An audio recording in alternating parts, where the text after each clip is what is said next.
Iran চূড়ান্ত মার্কিন আলোচনায় অংশ নিতে অস্বীকার করেছে যতক্ষণ না স্মারক চুক্তির প্রতিশ্রুতিগুলো বাস্তবায়িত হচ্ছে। গালিবাফ সতর্ক করেছেন, ইরানি তেল রপ্তানি বাধাগ্রস্ত হলে বৈশ্বিক জ্বালানি বাজার কেঁপে উঠবে।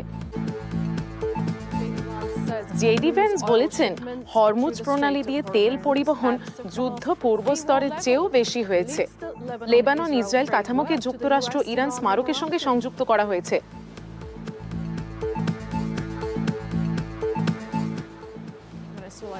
ভেনেজুয়েলার ভূমিকম্পে মৃতের সংখ্যা বেড়ে দাঁড়িয়েছে 1943-এ, আর নাসার হিসেব অনুযায়ী প্রায় 59,000 ভবন ক্ষতিগ্রস্ত বা ধ্বংস হয়েছে।